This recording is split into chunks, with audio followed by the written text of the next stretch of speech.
y'all, what's going on? What's going on? Happy Wednesday. Happy Wednesday. Hope you all are having a good day. I myself having a good start, a good day. I'm going to work tonight. So I'm here to give you a Bell Collective franchise review. Hey CM how you doing? How you been? And what's up? So if you're new to my channel, please subscribe to the channel. And if you're liking the video, please make sure you hit the like button, share the video, let people know about me. And I like to have a good time. I like to enjoy myself. I don't take the show too seriously, and I have to have fun when I do my reviews. I like to be silly and funny. So let's get to it. Hey, what's going on? What's up, y'all? Shine bright like a diamond. You're beautiful like diamond in the sky. Listen, it's not my intention to hold off to doing reviews of Bell Collective and Birmingham and everything, but with Bell Collective, it's like I watch a couple of shows, but it's like I'm just annoyed with some of the people. I just can't, especially the hey Casey Red Boo, especially with the Rogers. I can't, not the Rogers, it's them, the Pearsons. I can't with those two.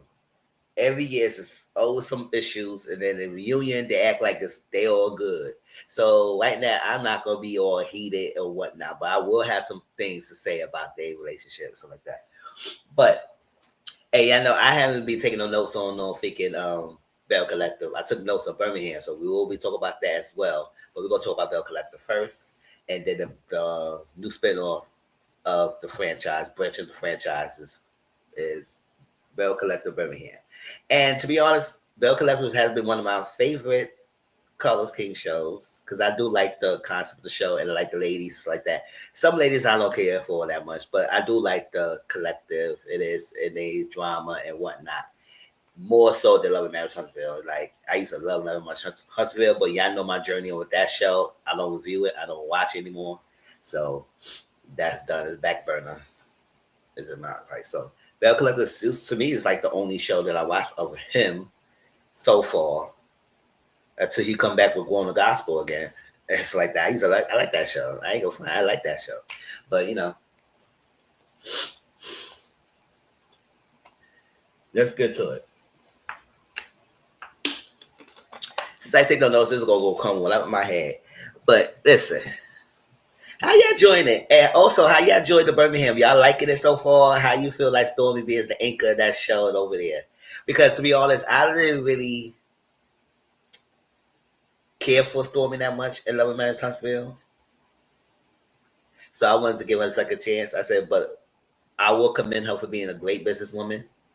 And Canvas Beauty has been very successful worldwide. So I cannot knock that from her. That's great that she has that. But as a person, I don't know. As a friend, something about her just seems off to me when she was on that show. But I'm trying to give her a second chance. And then even how she acting now with the first 3 episodes, especially towards the Tiffany thing and how she handled that, I said, girl, see, I don't know. But the other lady seems okay, but we're going to talk about them as well when we get to Birmingham. But Bell Collective, y'all, how y'all feel about that show? Are y'all enjoying it? Y'all like enjoying it? What's up? But yeah, we hear Bo. I don't really like her that much either. I wasn't really rocking with her like that. Because sometimes she acts off like she better than the program or better than people and whatnot. And then, but yeah, I do like Birmingham. I do. The Birmingham show is a fresh new people. And the reason I like it is people that we don't know of. Just like with Bell Collector, it was all new girls, all people that we don't know of until we saw Selena, until she came in later on. But everybody else, I have no idea who they are. So it was interesting to see their lives and whatnot. And I just like with Birmingham, it's to see all these new girls, their storylines and what they giving us. And we could have a fresh start. Unless y'all know them personally, then y'all have more insight on them. But me, I don't know these people, so I'm just going by what they show us.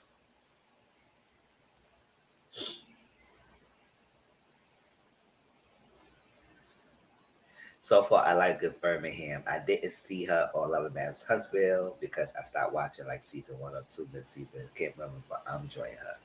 All right. All right. All right, sorry. Sorry, yeah. Post me to the phone. Let me know if I'm out the frame because I know I might even watch last time I was out the frame sometime. I was like, because I'm mostly focused on the PC. But the phone people, I was trying to make sure I'm staying in the frame. So I'm going to keep the vertical thing so I can see, make sure I don't get off the camera.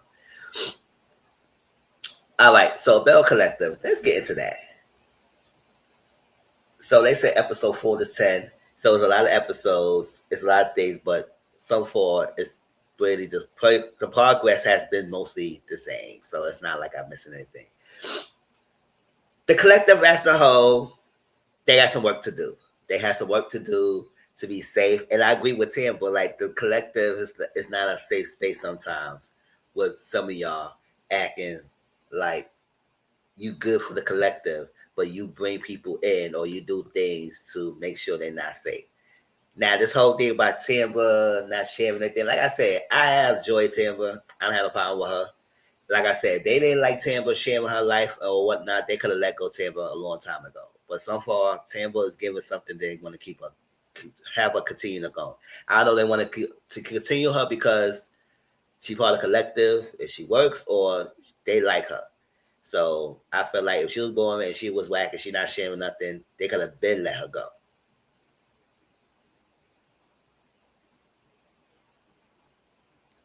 I like that. Oh, that's what's up.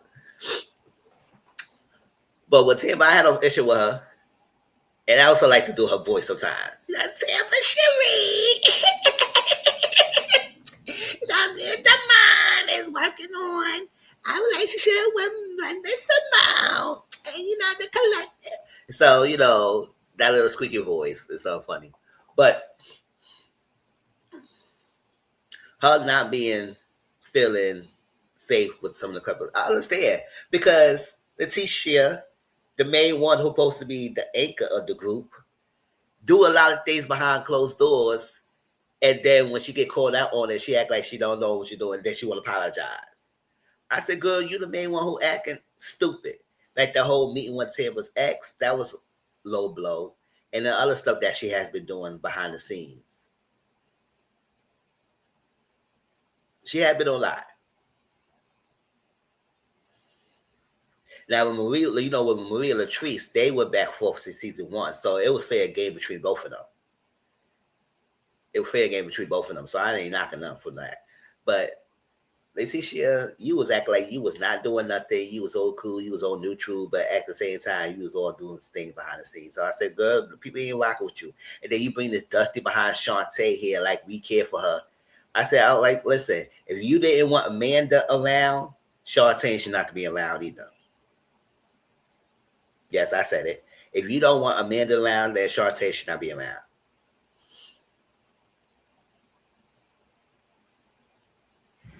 Because what Shantae giving? Nothing. To be your mouthpiece. Be your vocal mouthpiece. It's like, girl, stop it. Okay, about Shantae and they coming in, act like listen. Leave Shantae where it's at. To an outside noise, and then you bring outside noise, and you bring the outside noise in the collective. But if I had information, I want to bring it to the group and let people. No, we don't need all that. Especially when you and Tam were just now trying to get in good grace with each other, Leticia. But whatever. Let's get through these people. Like I said, like Tamara don't share nothing, so let's Tamara ain't hear much. Prayers to Tamara's father, because she's really close to her parents. That's in season 1. We know how close she are with her parents. So the fact that her father was in the hospital and almost like what was a stroke or something like that. That was devastating news to hear. So it's good that she decided to stay with them for the time being to help him and whatnot. That's how it is. That's your love, your life. You want to be around to make sure they're good until, they can't be here anymore. So that's good. And Linda Simone, that little diva, when she came in, when they do that little sip and see, and she shared information about her life, and the good ladies get to see more of Tamba's life. because she said she tired y'all saying that she don't share. Even though she shared with Selena and Latrice, who's part of the collective, that's part of the collective. She shared with them, but y'all want to know their business. I said, if I would tell you, I want to show, I want to tell y'all, show my daughter and nobody else either. Do it how you act. No. And you don't like it, you don't like it. What do you want me to do about it? But that little diva came with a little car. It was so cute. And she just came in, showed her little face, and walked right out. And I said, I know that's right, girl. Showed her. But that was nice. And I guess they got open. They see more of her life, and they didn't know about what was upbringing and things and stuff, journey she was going through, especially when the pregnancy with Lila Simone, the fibroid issues, a lot of things. So they get more insight, and they open up. And I guess they in a good pace right now. And so this whole Shantae trying to bring it in that Tamra and the mom supposed to have this kid. They're not in a relationship. They just had a kid as friends and stuff like that. And then she supposed to date someone else. I said, who's that? And then she showed the person. She said, what? Am I crying? Hell to the no, we ain't dating. So who you get at? She said, oh, you know, people always say, oh, I got it from a credible source. Who is your source? Name them.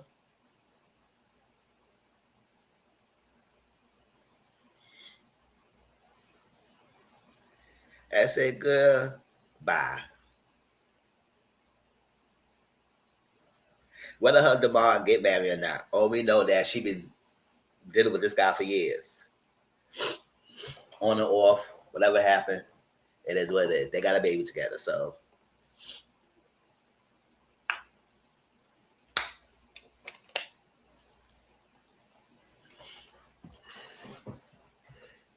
That's that. So Carrie poor, Carrie girl, Carrie poor girl.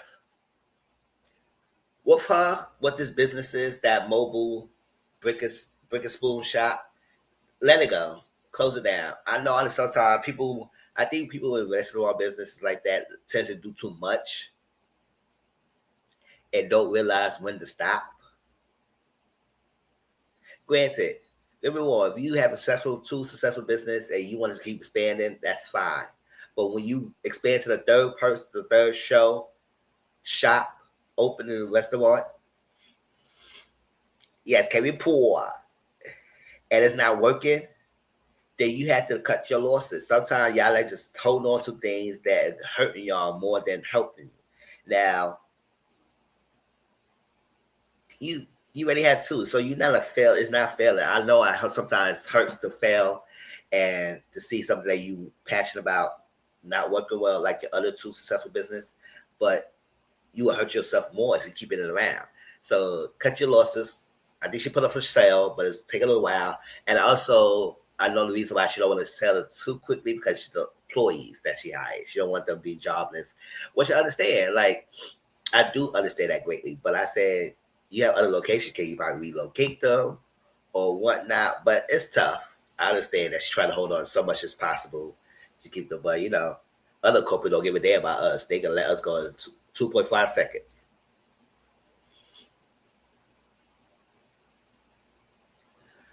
But her Kevin poor husband, Matt, he is trying to convince everybody to talk to her tell her to sell this restaurant, and it's hurting them. He telling mom, telling his mom. And Matt mom, I don't know. And Matt mom have an issue with Kevin Poole? Because I don't know. Look at that mom was trying to freaking fight Kevin Poole, even though they've been together for so long.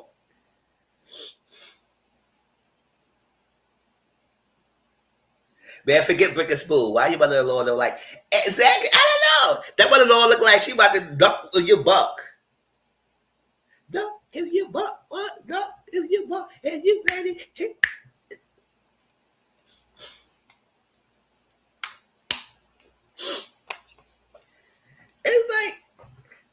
It's like, what the hell is going on? It's crazy how he been with this woman for so long and you still don't like the lady. What is happening? What is the story? And then I don't know when they're gonna come back with new episodes because they kind of take a break right now. But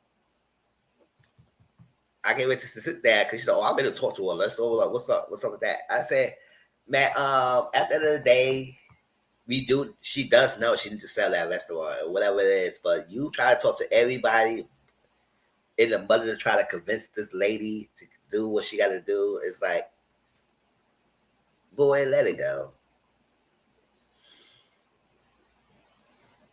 Did they say June? June, oh, June gonna be horrible because June. That's around the Love Island era. Yeah, but we'll keep up. We'll keep up.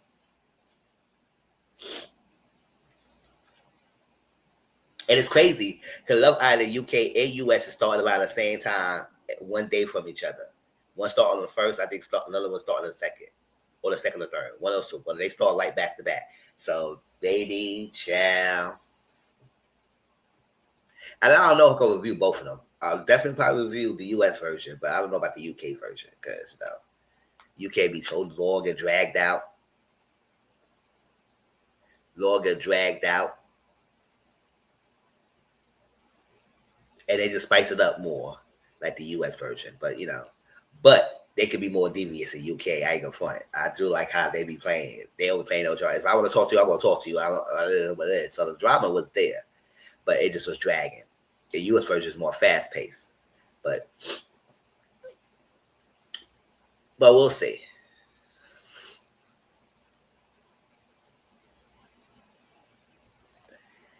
I'll probably do that like I did last year. Just watch UK and just review US. You know, but we'll see.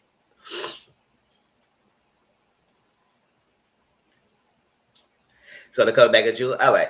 So, but Matt tried to get everybody to talk to Kerry Poole and everything like that. So then Kerry Poole and his collective, how she brings some rumor to the group. And I was like, cause she tried to do her little Kerry P and all that stuff and things to get the collective back together. I said, at the end of the day, these ladies gotta let things go or whatnot to move forward. But if they don't want to move forward with each other, that's on them. It is what it is. Just respect each other. So this little rumor about Selena and her husband Mike, and Mike's supposed to have a child. So what it is was that it was an Instagram picture with Mike, Glenn, and Cliff, and then somebody put under the picture saying that one of them is expecting or one of them having a baby on the way, like that.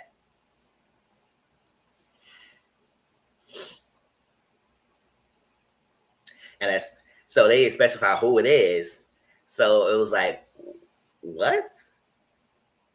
So I think Cliff told Latrice, I think he told his wife, and I think Matt told Kerry Poole, the pillow talking. And so then Kerry Poole brought us to group. But then she said she heard Marie talking to Selena about the watch out and some rumor coming out there, whatever's still going on. And I think so that's all happening. So I said, who brought this to the collective? I mean, to be honest, if y'all pillow talking, that's how the collective find out. But how did Marie find out? But whatever. But all of that, things was happening. Did Marie find out because she talked to Leticia? I tried, but there was so many details. It is what it is. But that's the gist of it. So that's what you want to know who bought the collective because what's going on? This outside noise, outside rumor, and whatnot. And she about to have the wedding, and she don't need this right now. Now Matt denied that he had no outside kid or no baby all the way and not like that. Because Glenn had a baby scare 2 seasons ago. And Cliff is popping up? Child. Cliff, he don't want no kids right now.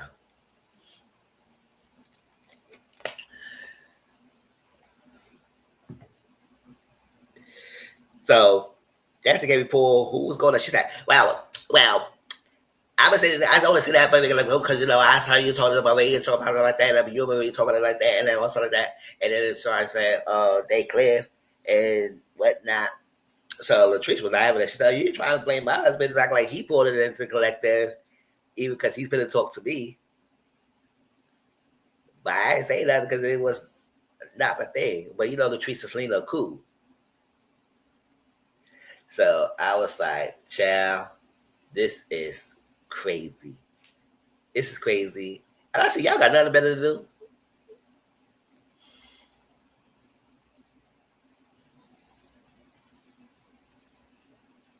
Nothing better to do, y'all. About baby rumor. I said that's all we got to do: attack the husband when I'm cheated or baby rumor.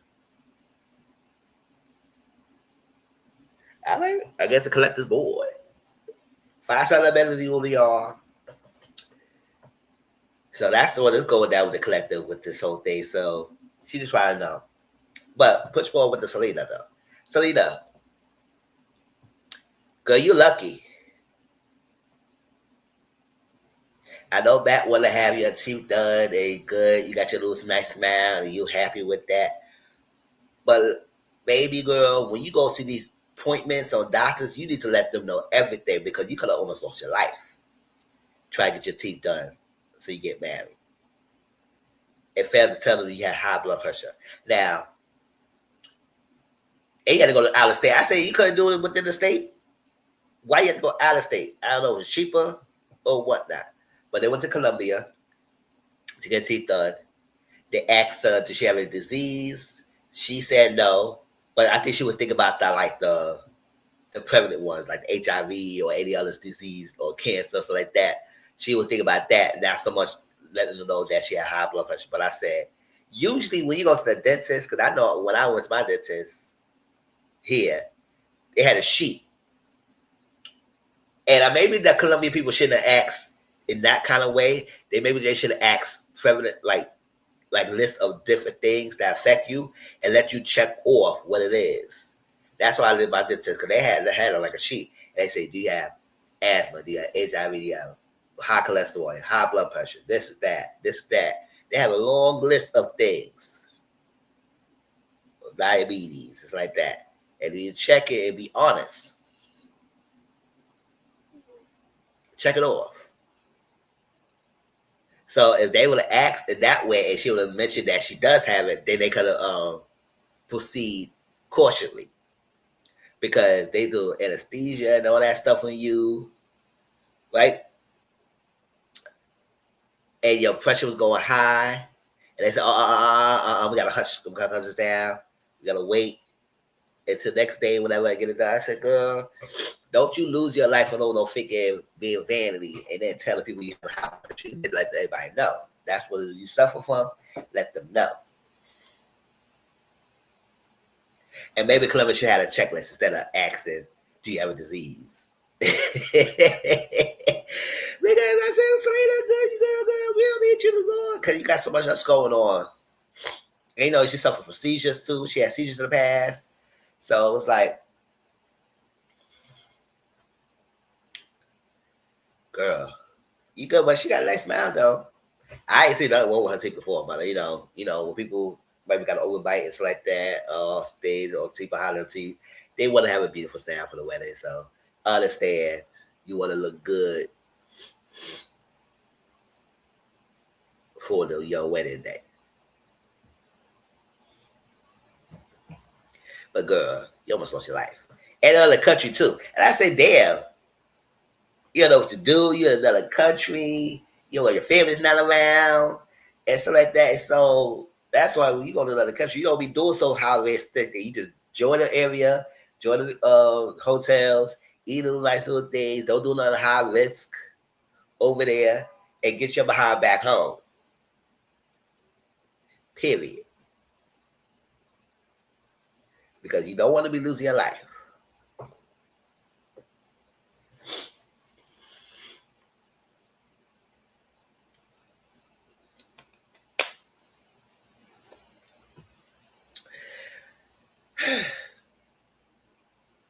So I'm talking about Kelly Ball, talking about Selena.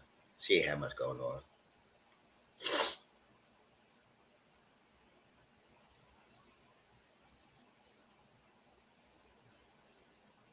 communication between Matt and Selena. We continue on building on that. He didn't talk more. Let him talk more, and let's see how this goes. You just speak up there and tell her things and stop playing.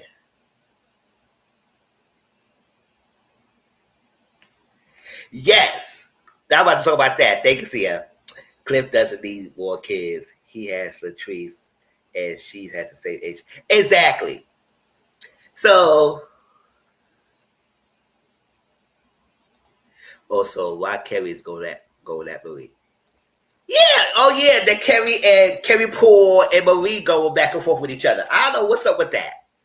Is he trying to compete with Marie, or you trying to do digs? I don't know what these digs is for with Marie, or you trying to take her spot to be close to Letitia.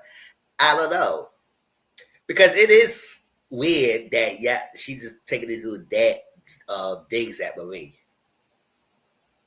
And Marie this season had calmed down because Marie was terror, but Marie calmed down because her Latrice made up. But she calmed down a lot. Marie's going her little thing. She said back in the day she had a threesome with a woman and a man and all stuff like that, and I think she enjoyed it.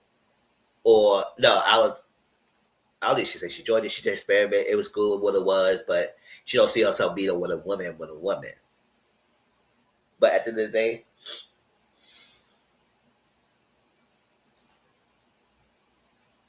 maybe it could be fun shade. But I was like, gosh, I get it. Maybe you like your opponent and you want to go back and forth with each other and shade each other. But I don't know, it's a little weird though.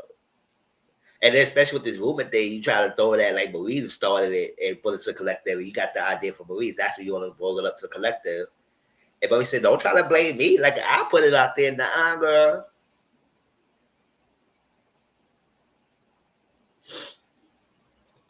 So maybe I don't know. But a little banter back and forth. I don't know. Maybe it is fun shade. Or maybe it just dig. But sometimes fun because the little fun shade might have some little hits of something going on. And you never know until you press them on it or let something else happen. But yeah, that's true. Latrice. Latrice, you don't need no kid with him. I said the time when you should have had it, whatever. After the time, we will all root for you because we know, like, good. You know what's up. You don't need no kid by him because at the end of the day, he's not gonna be able to fool you like that anyway. He's not being around. Basically, like he said, you been around when you was in the hospital now with the 5 boys.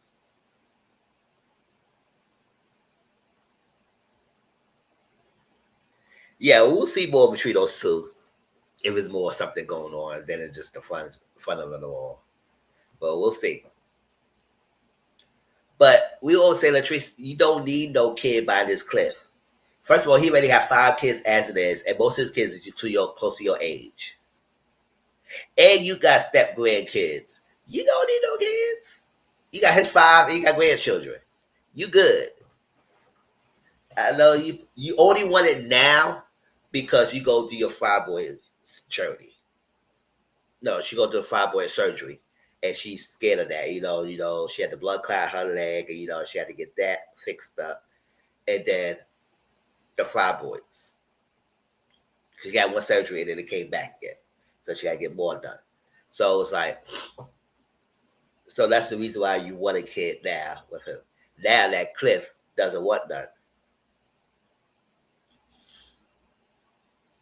At the time when he wanted it, you wasn't with it. And that was like, we was agree because I said, don't give it to him. First of all, he's not a person that we care for. I said, girl, you like Cliff, you like him. But none of us probably would be dealing with him.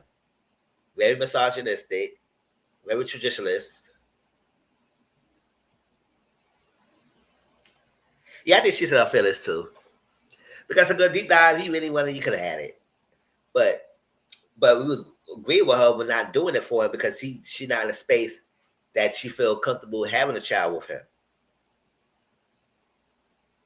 Cause call her all kind of names. You remember that time when he put his hands on, yank her arm, call her all kind of bees. So I started saying, Cliff, you doing the most. And I still don't really care for him that much either. You know, she still tried to sit there and try to tell him about her feelings about how she felt about being in the hospital and how she wanted him there. And then he went out and do things and you said, it's okay. He said, don't tell me something like that. And I'm going to do it. If you want me here, you want me here. I said, at the end of the day, yeah, people are not mind readers. They speak of your feelings. But at the same time, yo, if your wife is in the hospital and she care for it's other rules that you don't need to be told to stay. You want to stay. Just as when it was the roles were reversed and you was in the hospital bed, you would have want your wife to stay by your side. And if she would have left you on the way, we would have heard the end of it. You had a whole issue about it.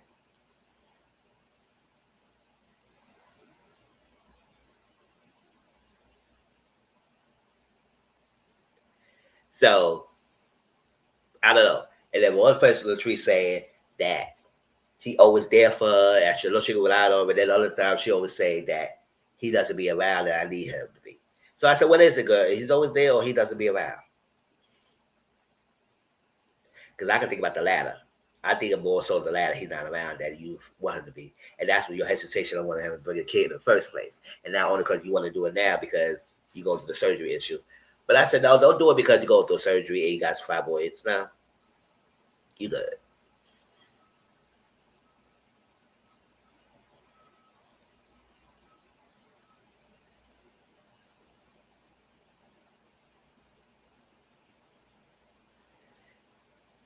And I was like, I said, you're a beautiful woman. You shouldn't be dealing with someone like Cliff. But we know she got daddy issues. That's the reason why she with him. Anyway. But I said, you could have done so much better.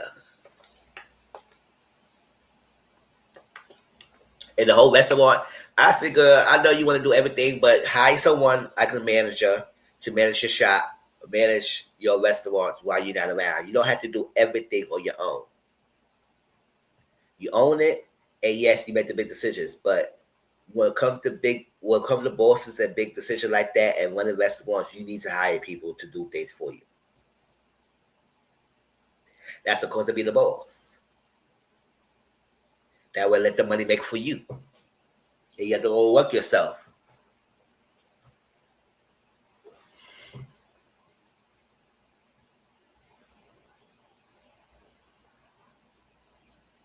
Yeah, she only wanted because she realized she could have the unconditional love and the child would never leave her. But at the same time, based on how you parent that, the children probably not want to be with you anyway. Yes. It's all about how you raise your child to have that. People understand that your children is what is yours. But when they become an adult, they become their own beings. And you can't control anymore. So while they're raising up and you raise them, you have to do right by those years because those are the years they remember, especially when it comes to teenagers. They remember how you treated them. Did you treat them bad? They ain't gonna be around. And then you have all that for what? They go back to being lonely.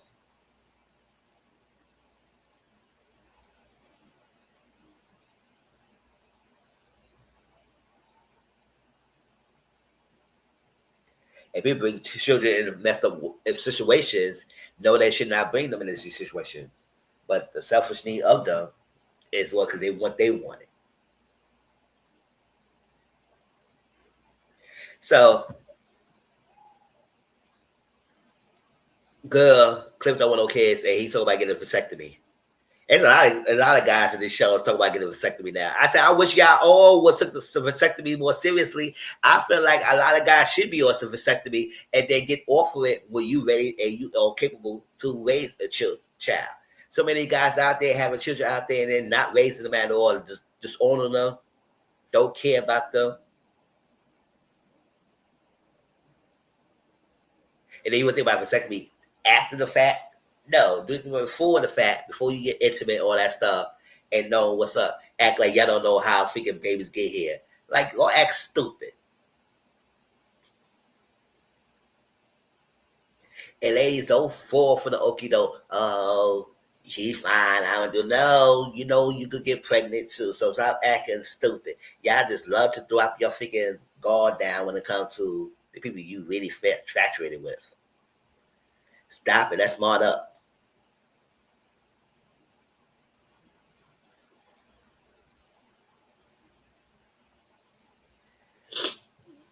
I say yeah.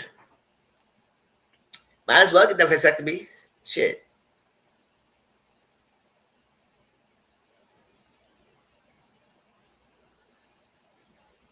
Get it done.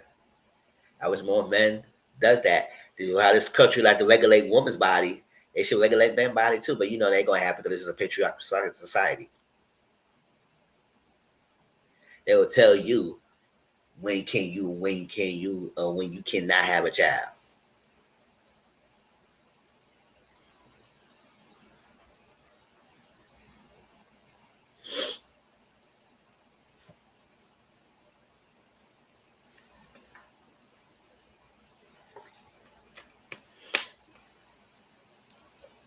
So I don't know about your cellular trees, but I don't think he be a suitable as a parent anyway. So after he got 5 kids already, girl, you should be fine. So and you got grandchildren, let it be. You raise those grandchildren as your own, and if they like you, they name them around, and the kids like you, they can have you be around. Cause you know they adults, they gonna probably want some babysitters sometimes. Grandmother trees gonna be with grandma house. Yes. So let's go on. What's going on? Let's see. Marie, ain't much on Marie. Like Marie is doing her own little thing. I think she tried to open up another place. She's done with oh,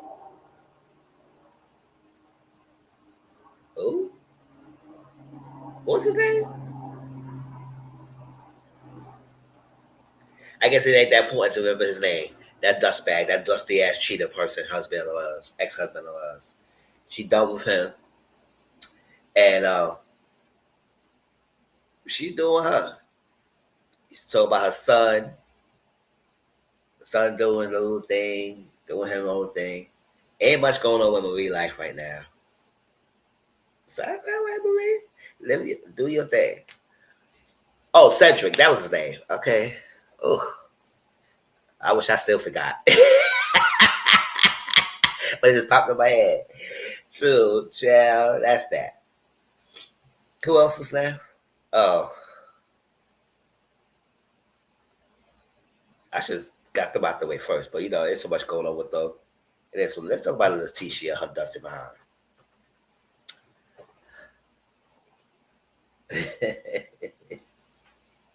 I like to say Curtis. Exactly.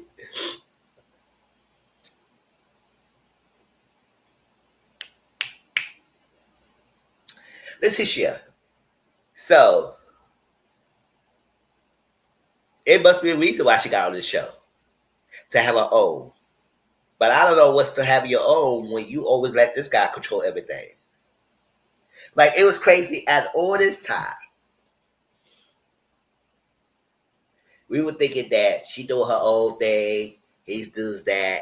He was a cheater. Well, he was. He still is. For like, know about that. All that stuff. To come to find out he was the main breadwinner in the house, which usually it is traditional household. She must be a traditional wife. She had no income. No, she had no income. It was like everything was under him. The shit was under him. He would take care of everything. She had no bank account, no credit card. A lot of stuff that she supposed to have on her own, she didn't really have because he didn't want to have it. I said, how you set up in your relationship like that? How you agree to all that? And see, like I said, more power to people who want to have that traditional relationship. If it works for your relationship, it works for your household, it works for your household. But now these days, 2026, it doesn't work for a lot of people. It hurts you more than it helps. Because at the end of the day, most guys go treat you how you agreed on one thing, you go agreed on 20 years later. If you say you're going to be a traditional wife, they're going to hold you to that years later. They don't change their mind. Most guys do not change their mind once you agreed on something when you was in your 20s. Well, you should never agree to it when I so yeah. But they don't realize that women evolves and always changing. That happen. They want to do things. They want to do more. They may agree in the beginning, but they change their mind. But men don't agree, don't think like that. They say, no, you say that here, I'm gonna hold you to it. And we see this happen over and over again. And I watch a lot of these shows, watch a lot of these relationship couples, or ask people you on your own life who in traditional household how much they change their relationship. And most of them would say, no, I agreed on it, especially the guys. You see it. We see the evidence in front of us. They do not like you changing up on them.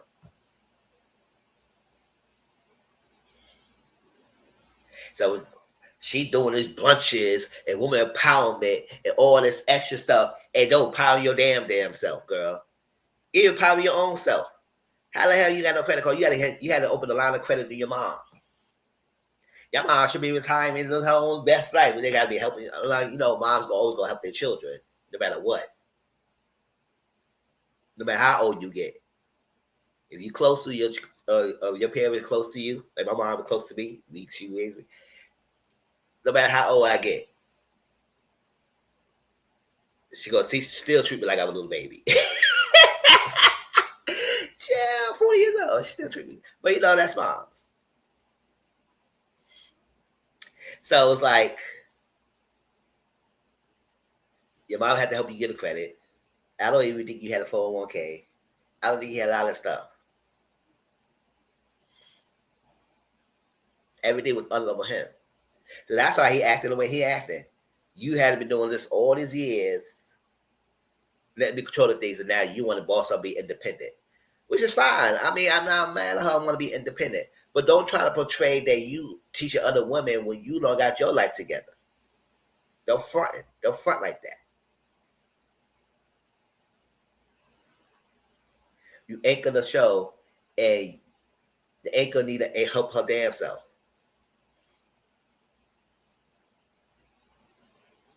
Because I watch it, I see some damn girl, and you go through all this with this dusty ass motherfucker. Oh, I saw it. I ain't curse all this time, but whatever.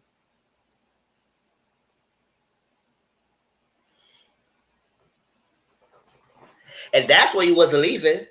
Now it was like, girl, you have all this, you don't need him. But now we realize she does need him. If you listen to everything she said, it's crazy. Even in the traditional lifestyle, you should have your own income. You should have things in your own credit card, own things like that. And whatnot. If you want to take care of the bills of the household, let him do that if that's what it was. But you should still have your own. Because at the end of the day, they can just flip on you and just drop you in the dime in the hat. And don't let him control everything. And that's another thing. I understand you want them to be a leader, the household, all that stuff. But if you let them control everything, they could jam you up. Hey, we watch Housewives right now, and people will get jammed up by their husbands. They realize what the husband put their names on shit, and they realize their names on things, and then they jammed up legal wise. Because you let them control everything. No, we could be a traditional household, but I need to know part of who you planning. Okay, what names on these documents? Who names on what? I need to know.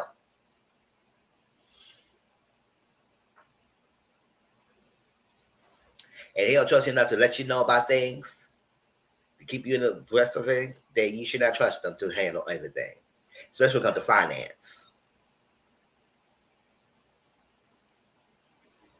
So this whole season, I was rolling my eyes so deep when I was saying, oh my God, just gonna do empowerment brunches, all that stuff. And somebody should empower her ass. But what's that? And then, she wanted to do her celibacy journey. She wanted to be celibate. He got pissed off about that. Oh, so you try to say you don't want to F your husband? And then after he left, she called him. I said, girl, what you doing all that for? Calling him for? Let me. He stormed out. But glad she still heard a firm of him not managing. Now he want to manage. Yes, be traditional if you want to, but don't be dumb about it. Exactly.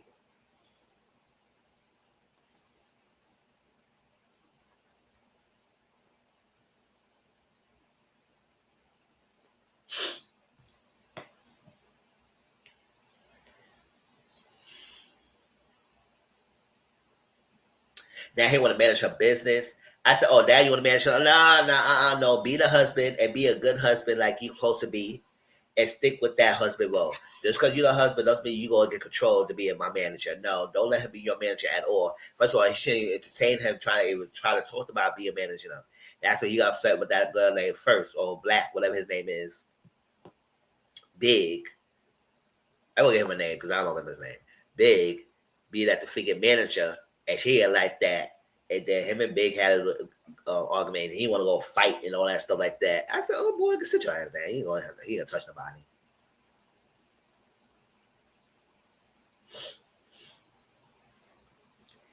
Hey, you want to be manager? What you know about managing? What you know about managing?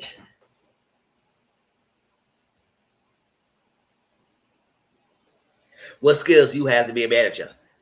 Manage. I said, "Boy, bye." Got no qualification. So she needs to have a third party, someone who don't know her, to manage her business and whatnot. She asked if she could be an advisor. I said, "Play it." Now he feel played in his face. Say, "You want to be an advisor?" I said, "You should even give him a title of advisor.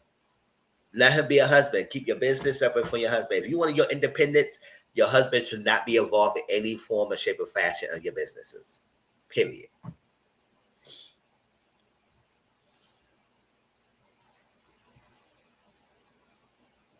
He don't like this new Letitia. He hated it. I guess you didn't like it because you don't like that she changing upon you, which she should. And then, do you believe him when he said he have her on a life insurance?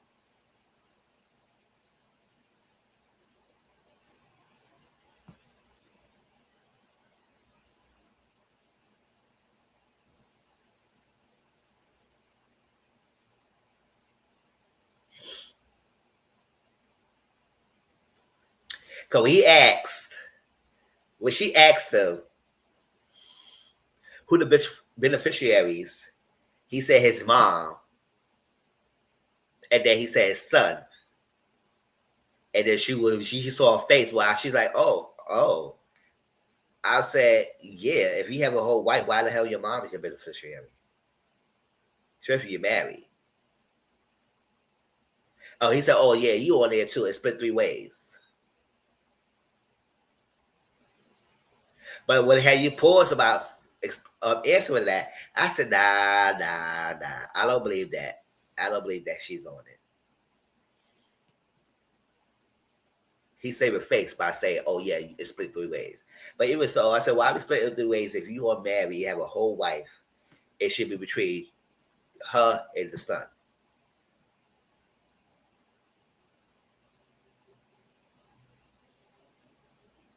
Unless you're single. If you're single, then yes, your parents should be your beneficiary or whoever siblings or whatever. Because right now I'm single and I have a life insurance policy.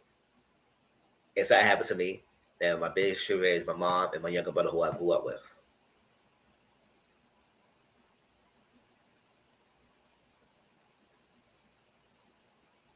That's that. Can it change in the future? Maybe it can. But right now, that's what it is. If I had a kid, then it would go to my kid. But I don't have no children.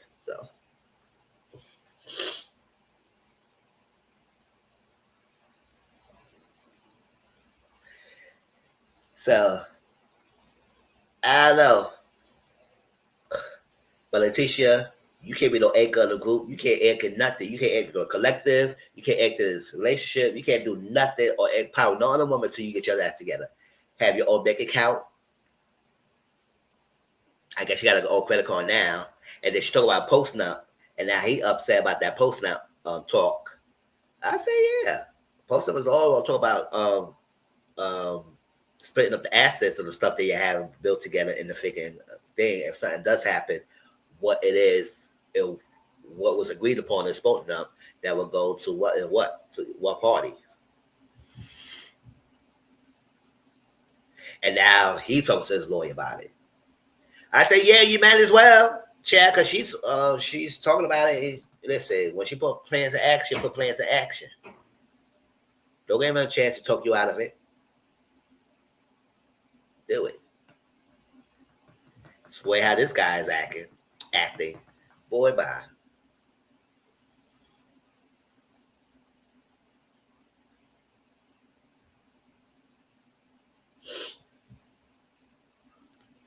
And what is he doing now? The only time we talk about he was on the boat, but he ain't doing that boat thing anymore. And he both had a trucking business. I don't know if that going well. So what is he doing that you got to be relying on him all the damn time? So hence why I feel like that's why she joined the show.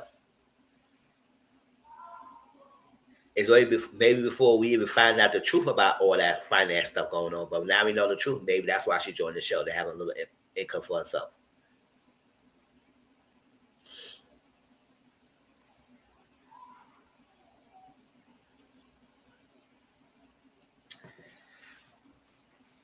But yup, anything else that was important in the Bell Collector before we move on to Birmingham?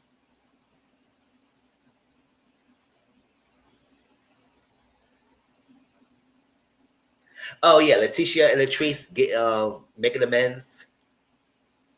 We'll see how that goes. I know they all making amends, and they gonna still not being dumb about it. They still hold what happened to each other in the forefront and in Fort Mines, and not be dumb about it. But Latrice and Letitia making it up, and they do the double date and all the extra stuff. That's cute. Try to get back together. Cliff and Glenn was. They was like, oh my God, y'all get it together. Go, I'm missing my bro. I'm missing my bro, man.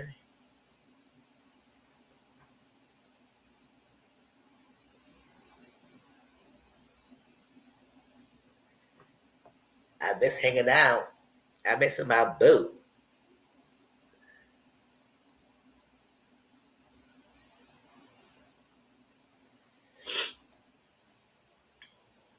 But well, so we'll see how those the last. They make bygones be bygones. They decided, but Letitia, that little Shantae you got, it gonna hurt the collective more than you do. It gonna hurt the collective more than helping. So you better drop that girl. She could be your friend and everything, but I start bringing her around and try to bring the movements around in the group. And I don't care you try to clear the air and bring it out there if you know something, and that's what y'all want to agree upon. Oh yeah, Taylor activated that last episode. Taylor said, no, Latrice's not here. I'm not sitting here, no ma'am, no ham, no making the cheese. I'm not sitting here trying to deal with her, because we just talk about outside noise, and you gonna bring the outside noise, and Latrice's not here. Nah, we not doing that. I'm out of here. Get the F out of here. Don't even talk to me, because you're the outside noise, bitch. I don't know to play with you. I was like, oh no, that's activated Tampa. I mean, the last time we got Tampa activated when she was talking to Enter that. We a black man, right? Or the accent without the way. You know what Tampa said. I'm not sitting here with this or this with the negativity. So I said, oh, chill.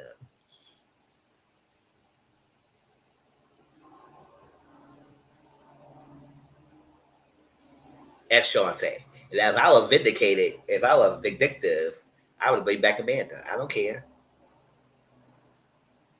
That morning, walk to that door. Cause all hell.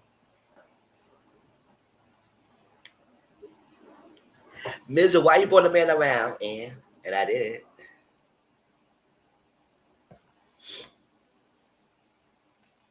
For real. See, I know you moving forward. I thought so too till you bought this dusty ass trick. So if you want her being around, I'll bring Amanda around.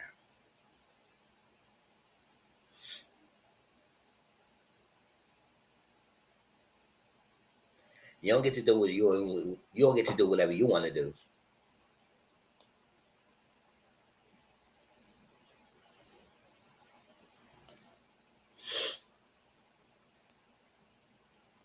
All right, that was Bell Collective. Talk about that. Let's shift gears to Bell Collective. Birmingham, a franchise of the Bell Collective community. I feel like the Bell Collective community could do way better than the Love and Marriage Huntsville community franchises. I'm sorry, no man, bacon or cheese. I don't care what y'all say. I love the Bell Collective more than the Love and Marriage Huntsville franchise. Because Detroit wasn't giving me, because like Detroit cast, I hated every single last one of them. Everyone in the cast I didn't like.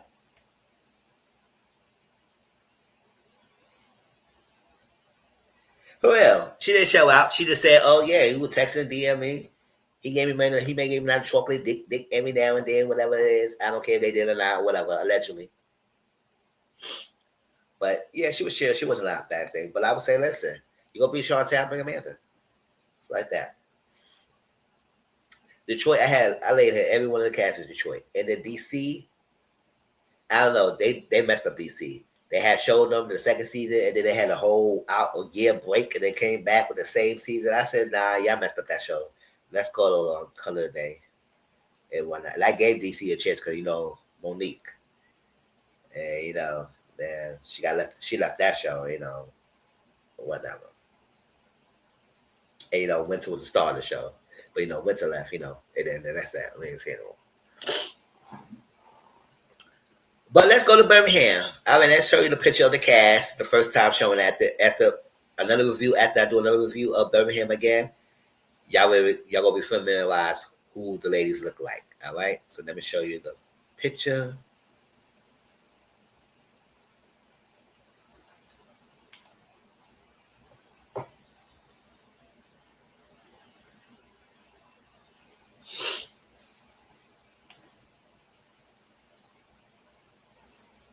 It's a cast. So Stormy Steele, if you had not watched Love and Marriage Huntsville, she was on that. She is the CEO of Campus Beauty. That's her baby.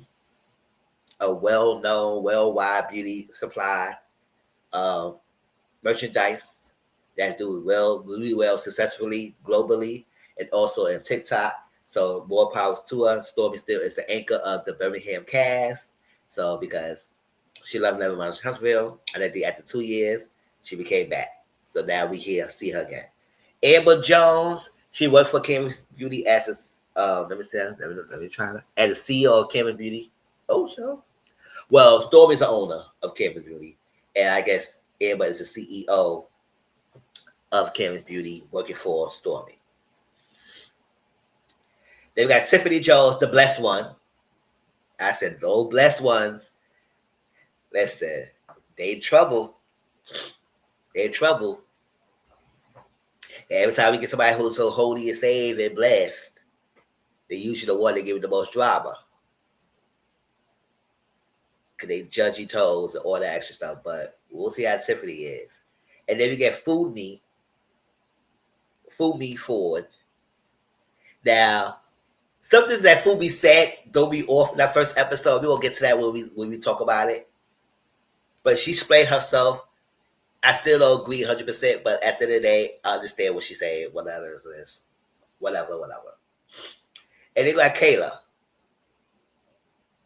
Kayla is the girl who divorced and she date older men. I mean, that's so far. That's the gist of it. All that stuff. And Fumi is an influencer, Nigerian influencer. Tiffany the blessed one, all that stuff. I think she preaches and stuff like that. And also businesses she has. Amber Jones work for Stormy. Okay, let's get into it.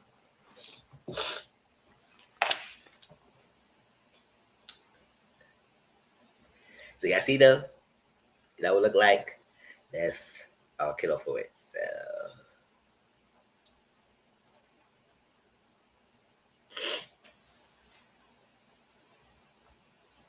So Stormy, 2 years, and #1 TikTok seller. She broke the record of TikTok. And I said congratulations to her. Go ahead and do it, girl. I like TikTok to watch the videos. I don't post. I did post the videos every now and then about my content, but I need to do more of it to show more people, bring more people to my YouTube channel. But no, it is what it is. So she said she been traveling, she been doing interviews, she been going out of the country, meeting other people in different in the industry in different countries, and expand her franchise, expand her reach. I said, go ahead, girl, open your businesses, expand, girl, expand. So she said, well, it been her dream. She was a college student. She had a dream. And she was a hairstylist. And I think she gave up continuing college to be a hairstylist or whatever. And her mom called her a dumb bitch. And all that stuff like that. I said, oh my gosh, that's messed up. Because you know her relationship with her mom in the other season, you know, in Love and Marriage Huntsville. She should introduce her mom in Love and Marriage Huntsville. And her mom I don't give a what attitude sometimes. So, you know, we'll see how that goes. And we will see her this season as well. So Kevin's Beauty has been successful, but they never had a collab with a celebrity. So Lala Anthony reached out to, I think, Stormy on DMs, and they decided to do a collaboration. This is the first ever celeb collaboration of her Kevin's Beauty. And they're going to do a 4 and 8 hour TikTok live to sell the products. This is forever, because she did live before, but it was never this long. So I was okay. So we saw that she opened up, receiving a prototype box, which I was like with Stormy. I said, what kind of ugly, dusty box is that? It looked all flingy. The freaking inside is flopped out of it. I said, what is this? You must be showing a sample. This is what the sample box looked like. I said, that was cheap. But Michael, the person she worked with, said, no, that's the prototype. Trust me, that's just not that what it is. The actual box will be better. And trust it. But I think the box gonna be kind of like close, pushing the time when the live is, and they might not have it on time, but we'll see how it goes. So Amber's the CEO of Kevin's Beauty. She met with Stormy, and they went having dinner to meet the new people in the group, because you know her Stormy talk, and she introduced what other ladies in the group and who she gonna be meeting, who's the new collective, and try to get Stormy meeting new people. Because you know Stormy sometimes she has this thing that meeting new people is whatnot. Oh yes, and then you gonna talk about the budget. Yes, later on he said, "Oh, the budget was." I said, no man, don't try to play me about no budget. The budget is there. I got the money. Ain't the money. Don't trust me, boo. The money is there. Ain't nothing wrong with no freaking motherfucking budget. The budget is there. I have the money. Give me right with the boxes. Try to play me. Yeah, I caught that shade because I'm black. You try to say I don't have the money? It's right here.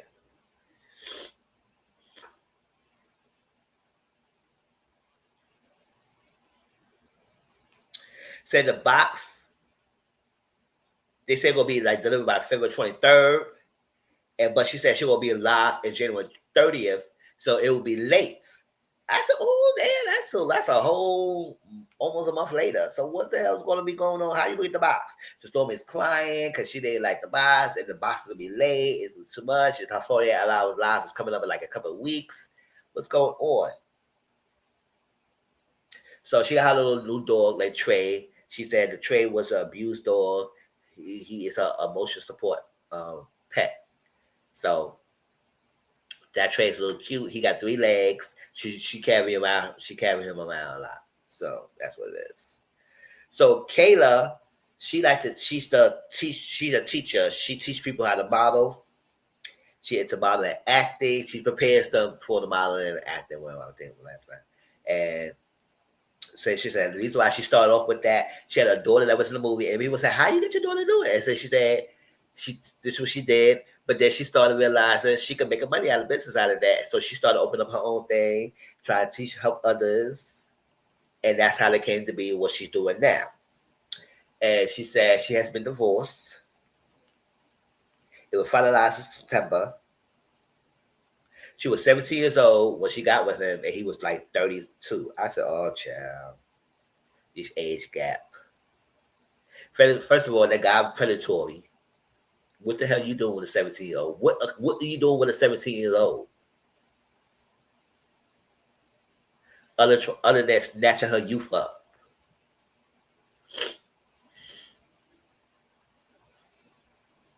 I just can't. I just can't. That is, ugh.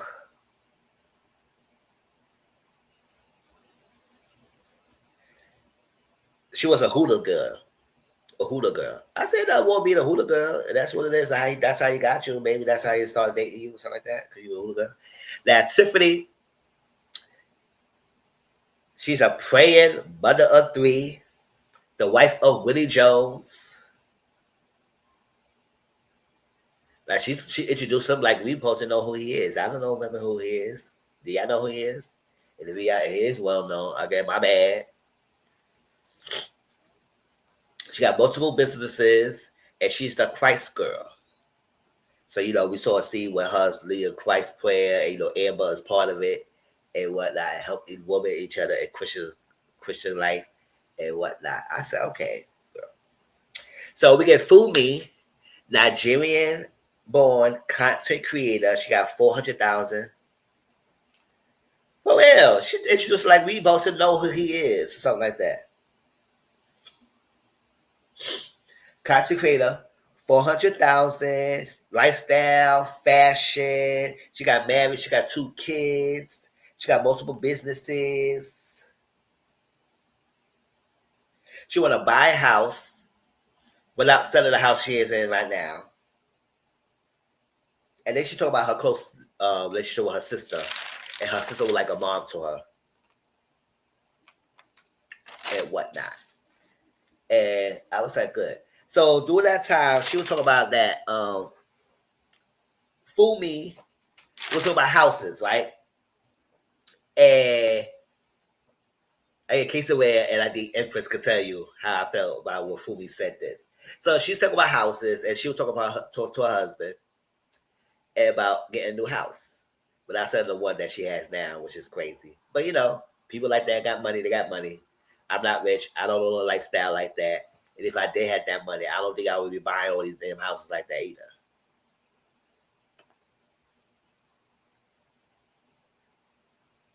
And I don't ever want to buy a house because I don't want to be paying for everything to get fixed. I like somebody who fix things when I can call them. Yeah. Especially on my own money. Maybe get a condo. Get a condo. Because you can have the ownership and have people still in the building who could call to fix things for you. Without having to deal with the house hassle. But I could do that. And then maybe get like a small little cute house somewhere else, like a nice little warm area if I want to go to over there and travel to my little house. But that's cute. But enough of that. That's not me. I don't have that. Fumi said by the house. So she said in the confessionals that a man had no say. The man should not have no say when buying the house. Just write the check and that's that. And I said, oh, nope, nope, don't like that. I'm sorry. Beat me, beat me. I don't like what she said that. I don't care.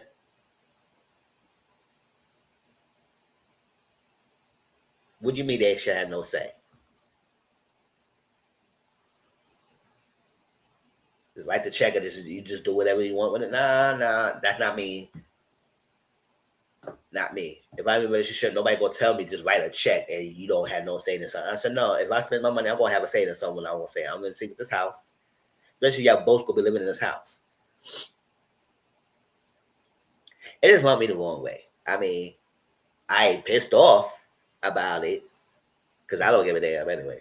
But no, I feel like my life decisions, especially a house or any major decision, it takes two to make the decision, not one person, and then just write the check and it'll be about it. No.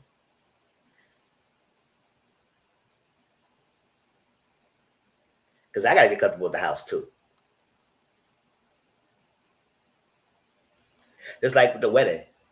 A lot of women say the man should not be involved in the wedding. Just I'm not. If I'm gonna spend my money in this wedding, I'm gonna be involved in every aspect of it too.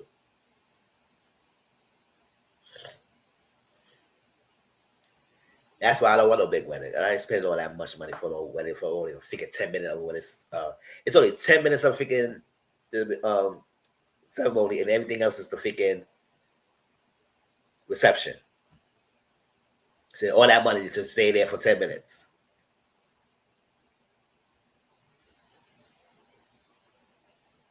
Go, y'all been enough wedding, y'all realize that freaking ceremony is only last but so long, 15 to 20 minutes, and everything else is reception. You spend all that money for that? Ugh.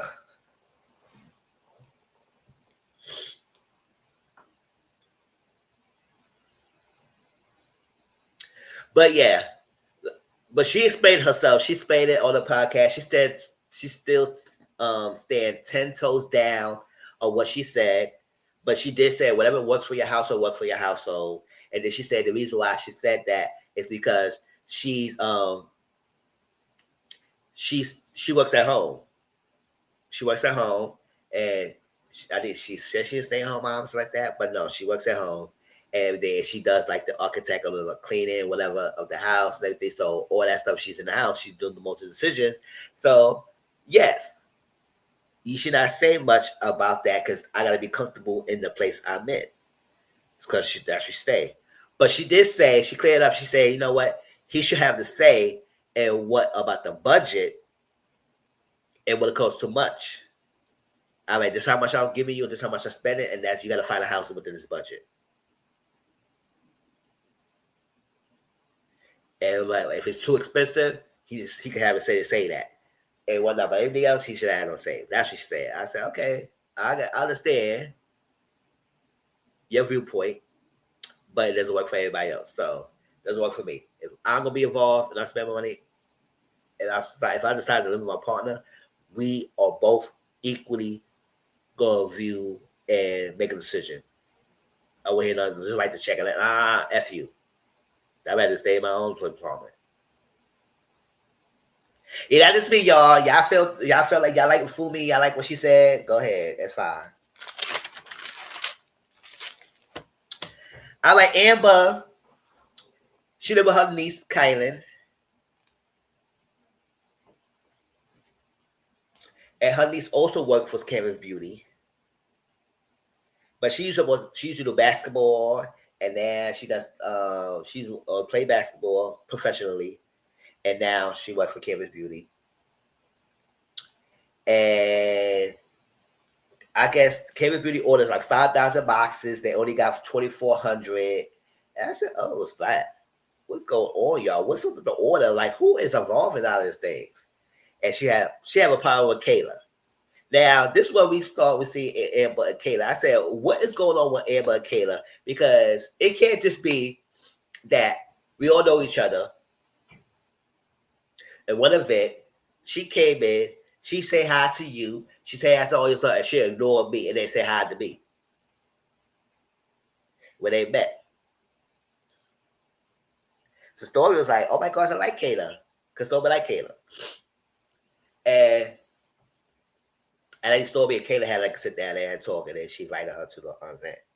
And she said, yeah, I just need to get to know each other, maybe a misunderstanding and whatnot. But I would say, okay. But then Amber kept pressing about it, that whole episode, pressing about it. I said, good, Amber, you're annoying me. Either you ignore the girl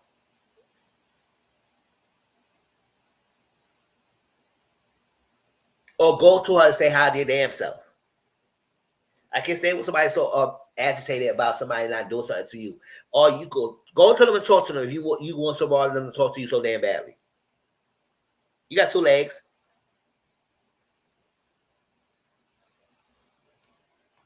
Cause dad over there talk to her if you want her to sort of say hi to you so damn badly. Otherwise, if she didn't say hi to me, I don't say hi to you. Period. So Stormy having a party.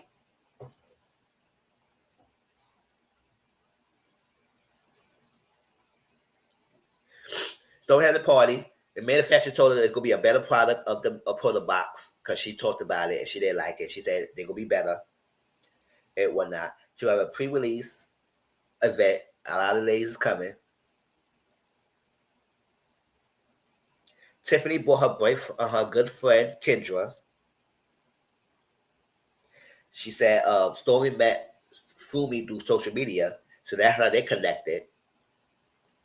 And kind of brought a guy named Jason to the event. There's another guy, and not her husband that she married. She divorced her husband. Now she got another older guy. I said, I know she like her older man. I know that's like girl. So Amber was bothered by Kayla not saying hi to her. So Kayla, Stormy said, "All right, let me bring Kayla over here. You want mommy bring her over there? Let's bring her over here." So they sat down.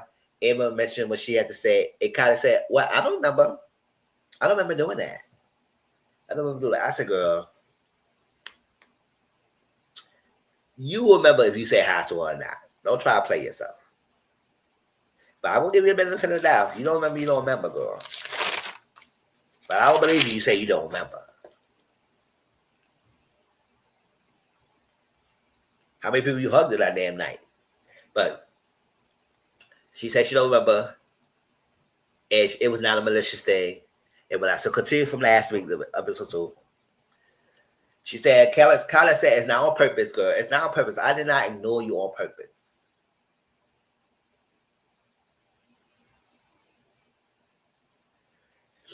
They had no power with her. Kyla said, "I don't have no power with you, Amber." And they agreed to lunch. I said, "All right, good. You said the first time she did that, right? Now she did the second time. All right." She said, "Not on purpose. If you're in the room again together and she don't say hi to you, I want to hear nothing." I said, "That's how she is. She tried to pretend that she don't know you or like that, and she don't talk to you. So at the end of the day, it must be something deeper." Because I said it got to be something. Because you cannot give me that she just ain't talk to you 2 times, and then the third time she coming around and she still don't want to talk to you. Out of that, is some beef going on, and y'all not telling us yet, or she pretended like she said she don't have no issue with you, and she does have an issue with you. It is what it is. So we'll see that. So next time you have an event and she don't say hi to you, Amber, you know what's up. Don't even press us about it because I'll get annoyed with you, girl.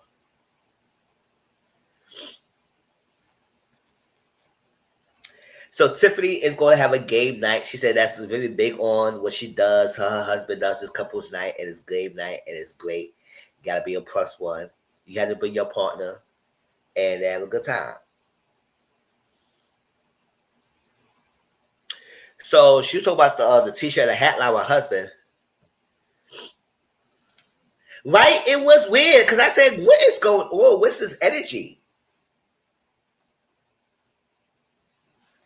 Because it is weird. Because I said, girl, it's stupid how you so pressed about it. But then Kayla act like she didn't do it maliciously, but you did that twice already. So, girl, stop. Exactly. Exactly. The game night confirmed exactly what folks say about super Christians. Be all that, but freaky deaky and all that, so very judgmental, very judgy, all that extra stuff. I said, girl, stop it. Stop it. Don't do that. Want to condemn others. Well, you know all that. Why y'all playing the game where y'all put a straw in and figure bottle cup in between people's legs? Like, what was doing all that for? And then I said, girl, stop it. So I think they already have how many children they have together? Two, three. She got 2 or 3 children. I think no, hold up.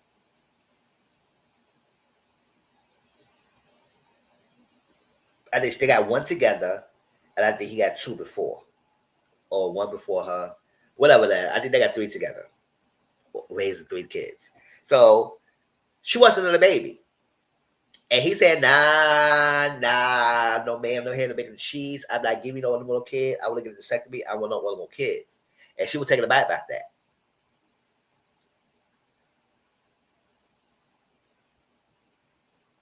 So now she's so gun ho. They said, oh, I'm not on the birth control. And my husband said, well, he wanted to protect me. So she tried to get a looky and do that little vacation they have right quick so she could try to get knocked up. I said, don't do that. Don't do that. See, you whack, Tiffany. See, I don't care. Don't do that.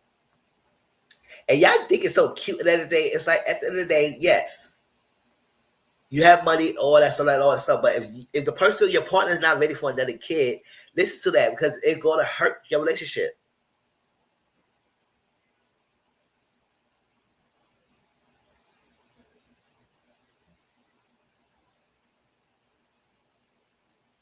See, the man telling you he want to get a vasectomy, he don't want to. At least he's telling you. Instead of go doing it and they telling you. And now you what? You upset because he want to have he want to not want to have another kid with you, girl. You raising one right now, small. You raise a young one right now. I think 2 years old, and they have an older child, 2 other children. Like, girl, stop it. Stop it. Why we press? Why we on hot box and dog in the heat? And I know she says, yeah, she knows he knows I want a large family, all that stuff like that. But you got 3 kids already, so that's large enough. I don't know why we so pressed about pumping children out. Like, let me stop. Whatever. You do what you want to do. At the end of the day, girl, if your husband don't want any more kids and you want more, then that's something you have to discuss, and it is what it is. But I don't feel like you should try to get pregnant and try to low key trap or whatever it is just to get pregnant, and y'all be stuck. It will take away, and then he gonna be resentful and don't want to be around and be treating you bad. Oh no, I don't got time for that. So Fumi had an event, and she said she want to bring her Nigerian culture, and Fumi felt like Tiffany is not welcoming because when Fumi was at the event, she was talking to her best friend, Tiffany's friend, and Fumi loves to talk. You could tell Fumi loves to talk. She one of the people that she could hear herself talk all night, and you just have to listen. You probably want to give the edge words in. You probably get a word in. She one of the people who would talk her whole life story. And all you gotta say, oh yeah, girl, yes, yup, yes, yep, what, really? Just give little acknowledgments, and they're gonna keep going. She was talking all night. So Tiffany was sitting there drinking, and Tiffany was giving some kind of eye and stuff like towards me. So Tiffany also act like you wasn't giving no little energy about Fumi talking your friend in off, and you was in between them.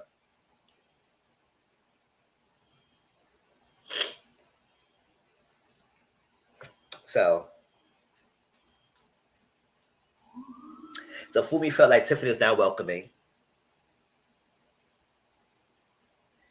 And so Fumi talked to Amber. Amber said, well, Tiffany's a bubbly person. Like, that's how it is. Because she does present herself as this bubbly, hi, oh my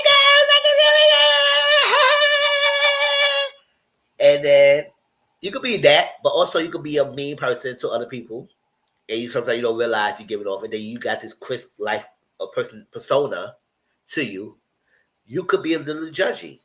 You could. Like super Christians, like you said, they could be major judgy.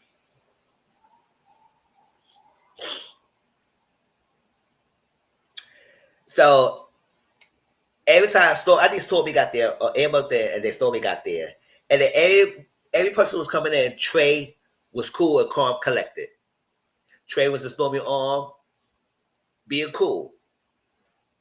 Maybe once Tiffany came in our kitchen and try to go towards came in that kitchen, that Trey was not having it. He's like,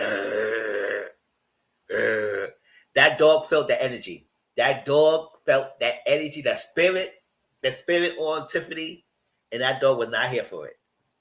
The dog was not here for it.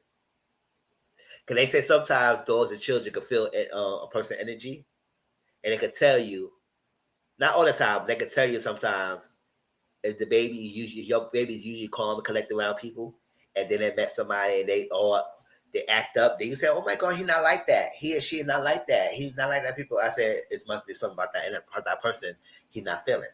That baby's not feeling.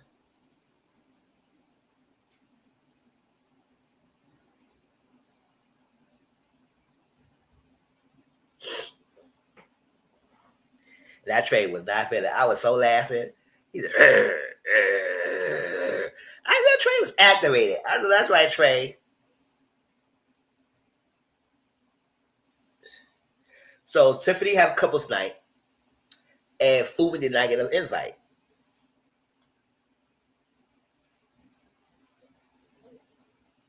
So they said, "Is your man going to be around?" She said, "No, her man invited." She said, "That's why you're not getting invited." I said, "Girl, stop it. You didn't get invited. Because if you invite Stormy and her husband not going to be around, so how the hell you not inviting Fumi? You didn't invite Fumi because the interaction you had with Fumi. You felt some way about Fumi. It's not because her husband's not around. Extend the invite and tell people it's a couple's night. If your couple's not around, then I advise you not to show up."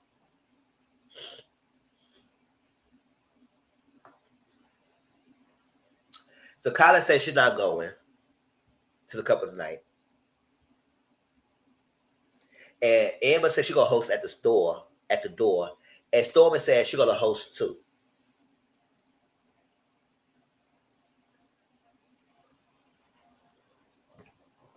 But they was eating the food and stuff like that. And they gave them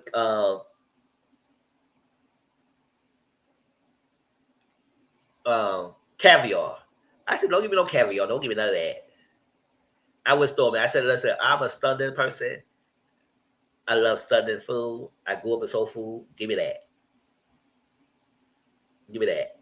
Don't give me no extra, no the caviar, none of that. No, no raw, no fish eggs, none of that." Yeah, I'm open to try new things, but some things I don't want to open to try, and that's one of them. No. Okay, how spend my quiet tastes good, or if I get more money, I said nah.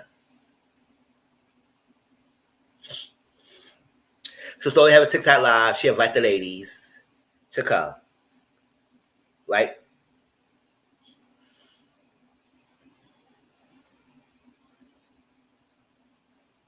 So Tiffany, they talk about Tiffany.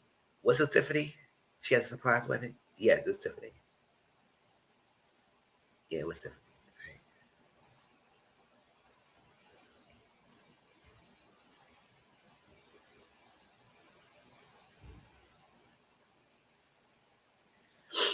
Was Tiffany? Was Fumi? No, Fumi said she wouldn't like that. No, it's Tiffany. Tiffany said that. So they had to talking about it because I was trying to think of who was talking about it. So Tiffany was talking about she had a surprise proposal and it was a revival. It's like that. Said she had a surprise proposal. She was supposed to do a surprise birthday dinner for the husband, but the best friend and the husband was working behind the scenes and put this together. Not only that, he did a surprise proposal. He also planned the wedding with the best friend for 2 or 3 weeks. And then she would try on dresses with the best friend. And she put the dress that she likes on layaway. And come to find out that's the dress she wore for the wedding. And then she got pregnant while she was on the honeymoon. So they listen to the story and they say, "What? What?"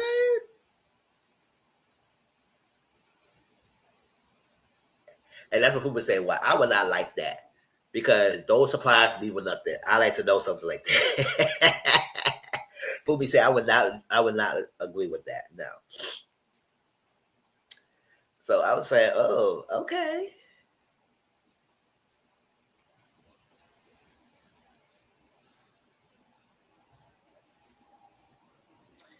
So when Tiffany left, Fumi was talking to the ladies. And both Amber and Sonetta did tell Fumi, yes, you should go and talk to her at the event. Clear the air. address your issue with her there.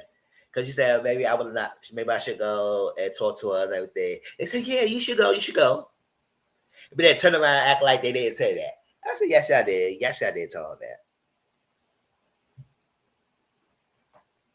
Y'all didn't tell her it was not a good event. It was not time to go. It shouldn't do that. Don't do that there. Having a little private sit down with her one-on-one outside her event and then talk about that. But not her event. But y'all said, yo, y'all should go there and talk to her. So I was like, okay. So Stormy Canvas Beauty photo shoot. And that was cool. Lala did it. It was nice, lovely. They're going to go live next week. So the TikTok live is coming up really soon. Really soon. They have been planning it like a little over 3 months. But still, stuff is still like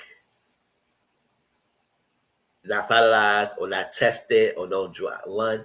They did a run on the day of. I said, don't do that. Like, I don't know. So what y'all doing? Y'all not planning this correctly. But they had this creative boot camp where they have content creators who want to expand on their stuff, but working with Canvas Beauty and expand on the products by basically being on the streets and get customers to like the products and do content creation and whatnot. So 2 creators at the freaking event bumped head. So the guy, and they had to do 500 to 1,000 hours, I think a week or something for content. Basically, meeting up with clients, showing them the content, and putting it up there. And they bumped head. And I understand what he's saying, because what the situation was, they was working in some area and whatnot. The guy was talking to a client. Instead of her finding her own client and finding somebody else who's around, because he was in the middle of speech talking to the person, she came up and interrupted and talked to the client there, and he felt type of way about that. Now, I don't know why he couldn't talk to her like in a private setting, one-on-one, but I think he talked about this out in the open, in a group setting, so we could nip this in the butt so it won't happen to another person. Now, when he was explaining the story, people was like laughing, all that like that. Yeah.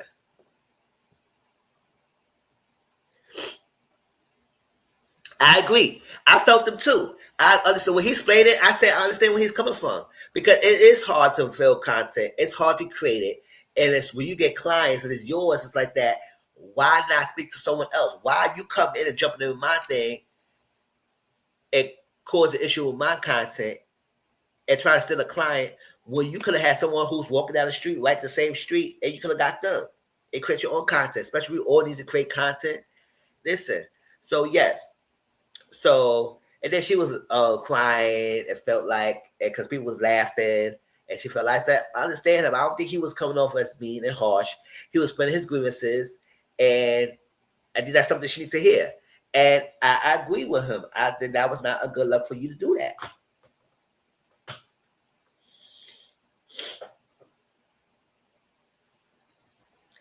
It was not a good look for you to do that. You should have went to someone else and talked to the other person. And that's where to go. So I like that how she had that boot camp. So, so stuff like that could be talked about and y'all can move forward.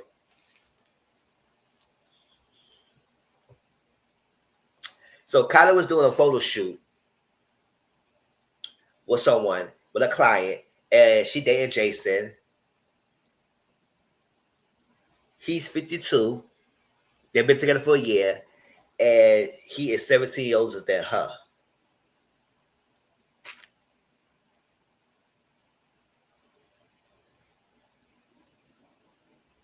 So she's like 35, 30 something right now, years old. And she got 4 kids. I think with the ex-husband, 4 kids. So I said, how that gonna go? But she was talking to her about how it's ready to take the next step or whatever it is, introduce slowly and gradually introduce him to the kids. Been together for a year. He's been good to her. He supports her and whatnot. And even though she wants to like do things like that, he was willing to say, no, I want you to live your life and support you. And he's been there for her. And that's something that she would like to hear because most of the time it's mostly geared towards serving the man and whatnot. But when she tell him, it's like he mostly wants her to live her and he's there to support her. Tiffany had an event, the couples night. They played all the games. Even that game was like, ugh, what's that? So Tiffany came, not Tiffany, Fumi came and talked to Tiffany. Oh, sorry, I'm off the screen. And talked to Tiffany. And they had an action out, and Fumi was representing herself. And Tiffany was like, well, I don't think I was being malicious or condescending, whatever it was. And I don't think I didn't do that. That's not my recollection of things. And then when Tiffany was trying to talk, Fumi was kept talking, and she said, "Can you let her speak? You right. Let me let you speak. You right." And whatnot. And I said, "Ooh, I don't know about those two, but let's hold up. Hold up. Yeah."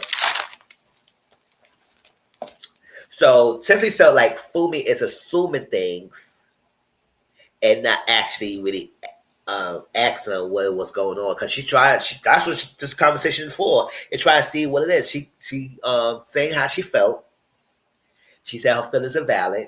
You feeling how you feel is valid, but you're assuming things. That's not what it is. But I said I don't know. The energy that Fumi felt, you could tell because when you watch that scene, Tiffany was giving much like.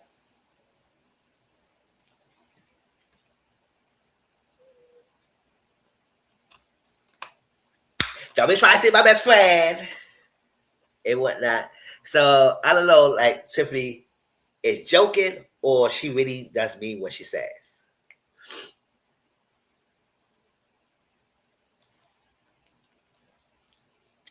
So it's super thing. So at the end of the day, they didn't really have like uh agree moment or move on moment. It didn't really solve to me. So Foodie left because she said she felt like the same way. She said she felt like she didn't say what she said and whatnot and why you was here and so many things. So Somi talked to Fumi. Then Somi came inside and talked to Tiffany and all of that. And Tiffany would say, I want to know what was her intentions? What's her intentions by coming here? And all that stuff like that. And why at my event where she was not invited? And they said, well, it said like they said that you told her to come, and they said, no, we didn't. No, we didn't. Sedetta straight up and Amber straight up said they denied it. And the producer told Amber, like, well, you did say that to Fumi. And Amber said, oh my gosh. And Amber said, oh my gosh, I did? Yes. Now you don't remember what you said? So you did tell her to come. That's why she came there. But so Stormy said, listen, I'll help you out. I pick up cups. I was at the hosting and whatnot. And Stormy had the Nigeria gear because, at Fubi event, she had each one of them tried on Nigeria outfit and they could buy it, purchase it if they want it. And that was cute. I loved it. It was good food. And they talked, they chilled, they fashioned, they checked outfits. It was a good event. And so when she said that, so Tiffany said, well, I need you to mop. Oh no, I'm not mop. I need you to mop. I need you to mop. I need you to mop. I need you to mop. I need you to mop. I was like, why do you keep saying it? Like, so I was told me, I said, okay, first of all, I'm the hostess. I don't need to be mopping. Why are you having people who event you hired the space to clean up? Or usually you clean up your spot.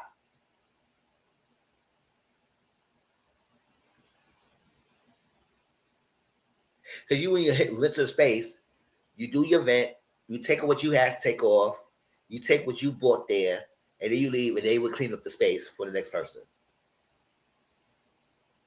Or sometimes when you be generous, you might clean up. Because sometimes the man will call say you need to clean up your spot before you leave. Or they may say, you just take what you bring and we clean up the rest and whatnot. So, and usually the hostess stay at the front. They don't do the cleaning, as I know of. So she kept saying, I need you to mop. I was like, is you joking, Tiffany, or you really serious about that? Because Stormy at first saying she thought that she was joking at first. But when she kept saying it over and over, I said, what is it? I don't know. So now Stormy taking something that she had an issue with Tiffany about. It's like the energy. I felt energy, and the energy Tiffany's giving me is what I said. You feel the energy of Tiffany giving you it because of fool me, and then you add on, or just because the mop situation.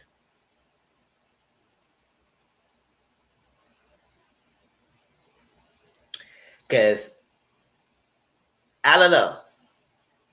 I would try to fill this girl out, and I don't know if she was serious or not, or she was actually trying to shade Stormy and say, you the mop girl. So we'll see how that goes if they hash it out. But how y'all feel about that? Because I don't know. I said try to get a benefit of the doubt, but that blessed one, people who watch the show with me, I said that blessed one might be something. But I don't know. It's not something that you can't talk over and let her know that you felt type of way about that. But we'll get in that. So Stormy is worried about her 48 hours live that she had on TikTok. And then she wanted to invite Martell to co-host with Lala to do a stream with her. And he agreed. I said,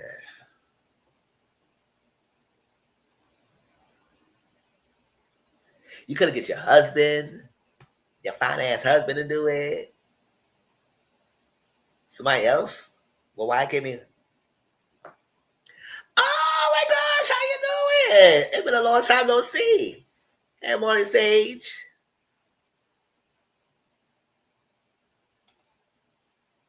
How you been? Yes, hotel. I said, why? Why do we need to see him? And I was annoyed seeing him on the FaceTime. And I was sitting here annoyed. I say, see. That's part of the reason why they didn't care for Stormy and freaking Love and Marriage Huntsville.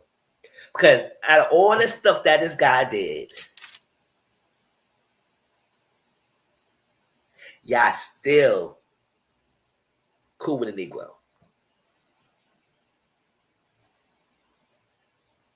Stormy never beaten the allegations. Child. What was the allegation before? I'm trying to remember. But I was like, come on. Why Martell? Why him?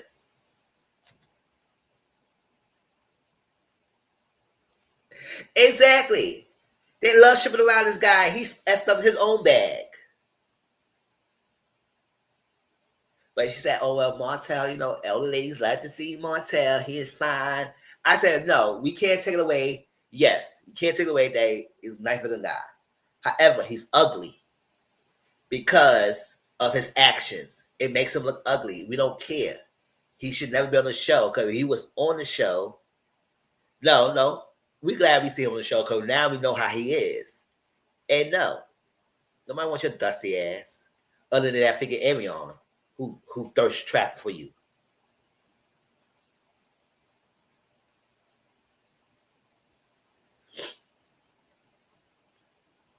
He said, oh, love is lady. Whether you like to hate it or like it.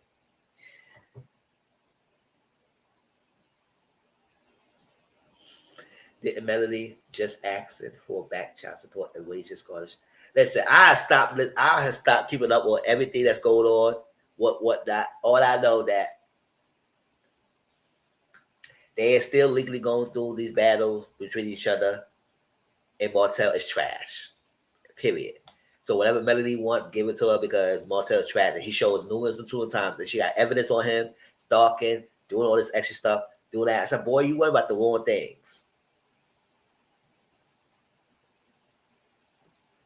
So I don't know what's going on. But you want to be Martell. I said, oh my gosh. I said, I don't want to see him. I don't want to see him.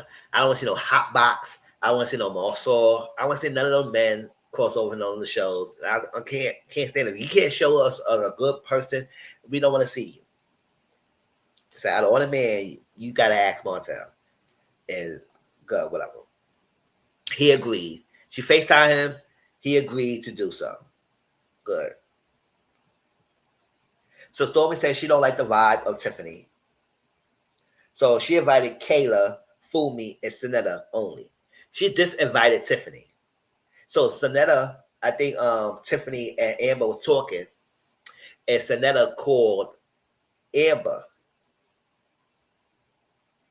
while she's in front of Tiffany. And Sonetta said, "Oh, how you doing? Everything? Did you see the invite? What's going on?" She said, "What's the issue? What's happening?" Well, Stormy sent the invite, but only invited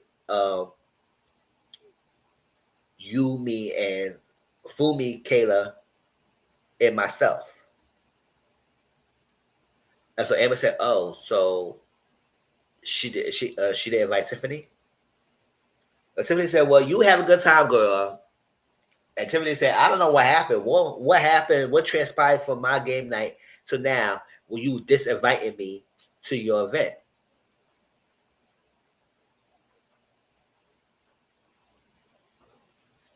So, Kayla talked to her kids. I think her oldest son, told his teacher to get off his meat. I said, "Ooh, child." You know how they talk. And then she was telling her about her backstory with the name. We'll talk about that. Then the kids, "So what do you want for dinner?" "One want pancakes, one want pasta." Oh, that's I said, ah. So listen, Kyla, you stressing yourself, trying to please everybody in the house and whatnot. Let me tell you this, Kyla Boo, in a family household, in a black family household, whatever your mother or father, whatever your parents cook is what you're going to eat. Fix your mouth and tell them what you want. It's like we don't get no options or choices. And mom said she making spaghetti, she making spaghetti. And mom said she making some rice and chicken and some collard greens, like that's what you get in rice and chicken and collard greens. We're with no different choices. Waste up your food. Catering to all these kids, different taste buds.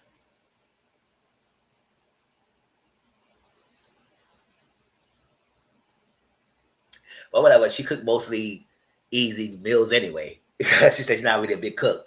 So cook pancakes with it is, and she overwatered the pancakes.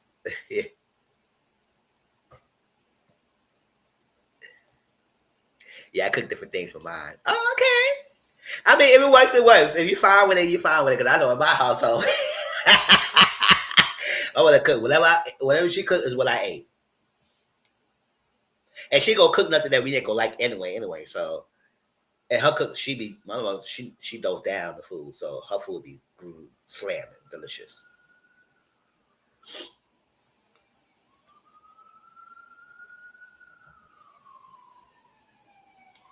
But if you got like that, I think hey, sometimes you might do it.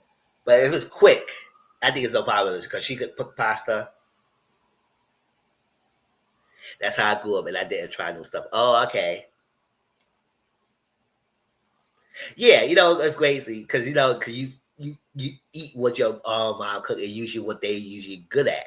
So it's like that's why I would go to love Southern food because I would go to love eating Southern stuff like that and American cuisines. But after you get older, that's when you start trying other things like Italian food. I like Italian food and French food and Asian food and other stuff like that. So yes, you start opening your taste buds when you start getting older and you get out and you start cooking your own, or have somebody who cook other cuisines and you start liking it. So yes, I agree.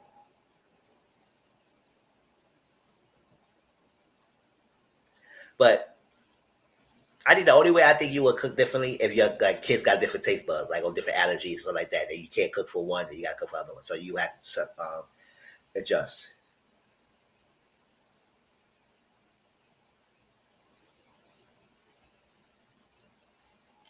You gotta try 3 bites, and then you can have your cauliflower pizza. My kids don't eat meat, and I do. Oh, okay, yeah, I do remember you saying your kids don't eat it, so you gotta cook. the different meals for how you would cook yourself, and then they would have to cook their own, cook something for them, separate from them. Hey, that's to say, that's the only way I think you would have different thing if you have different like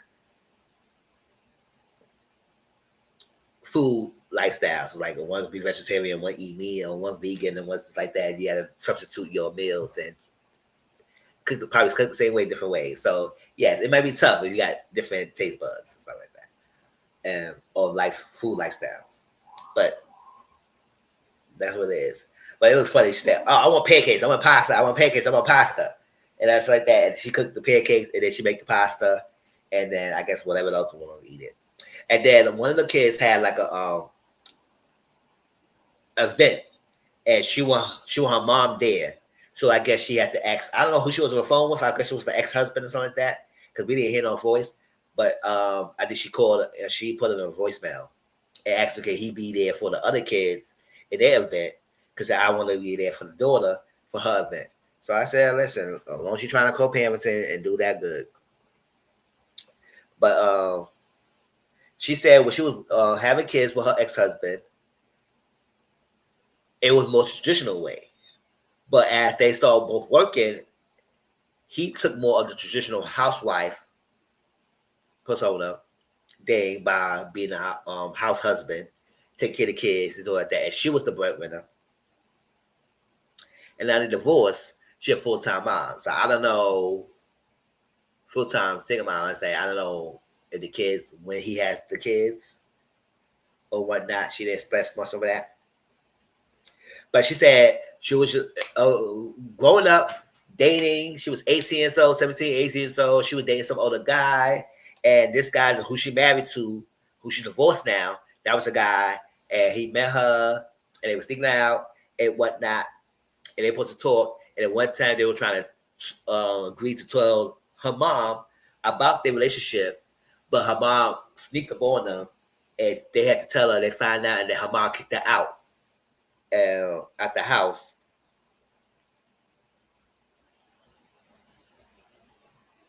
And then she said she didn't want to be shacking up or whatnot with a guy unmarried, so she married him real quickly, and then here we are. I said, "Ooh, Katie, you got some story, girl. You got some story going on."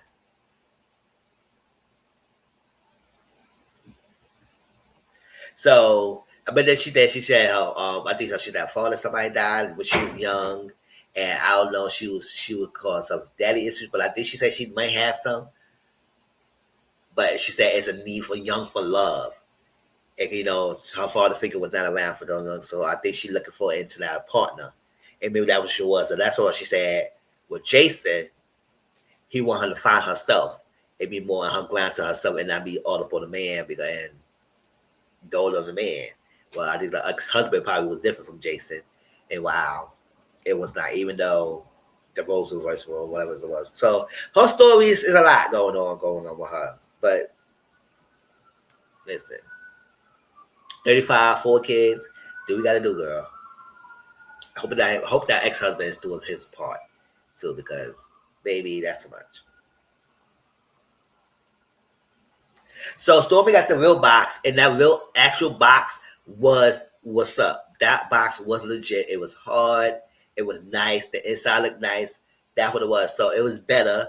He did kept his word. It felt like the thing was better than what she got before. So, but they said they got to pick. They gonna ship the other boxes to her, and she said when they're gonna be ready. And they said a date, and she said, "Oh my gosh, I need that." I said, "Can we go pick it up?" So she gonna have her husband, they Courtney, go pick it up. And that's his name, right? And he drives a truck, or he owns a truck company, something like that. And he will go pick up the products so they can have it for the event, so it won't be too late. So Amber and Kylan is talking. That's her niece. Her niece also worked for Canvas Beauty, and her niece was dancing and things like that. She kept dancing while she was talking. I said, "Oh," she kept going. I said, "Oh, that's my girl." And they had a little dancing back and forth. I was know what happened that her niece had to stay with her. But night, y'all. Good night, boo. Almost done it. Almost done anyway. Cause I have to work tonight too. But thank you for coming through, CM. I always appreciate you. But ready for live stream. The planning of the event has been all over the place. Like with the live stream. It's doing this, it's trying to square me up in the last minute. It was too much when the stuff like, especially like a big event like that. But you want to make sure everything's good. You want to make sure the sound is good. You make sure you got the products. You want to make sure there's the right information. All that stuff, the last minute change you're making. It's like it's too much going on. It's chaotic.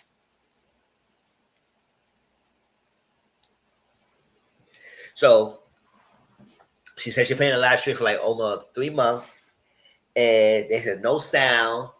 She was upset that they switched up the orders because they were supposed to do a flash of the box. So people see the box on the screen, and they was ordering not the box. So that people see they was actually ordering the trio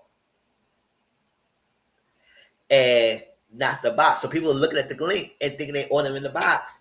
They actually ordered the trio. So I don't know how they got that mixed up, what was going on, what was happening. But she would break it down. She was like, look, the harp is doing the most, shut the harp off. She about to cry and break down. I said, understand. I said, who messed that up? And why didn't I fix that?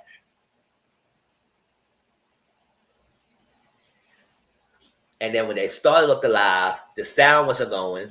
So to fix the sound, I said, y'all should have all that going before that day. You don't do that all that stuff that day. You have to make sure that's ready the night before or a couple of days before and make sure it's good. So when you on the day, things should be set. And we don't know sometimes things happen on the set. But as long as you have somebody so quick on their feet, it is what it is.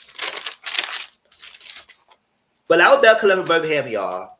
So we're gonna see.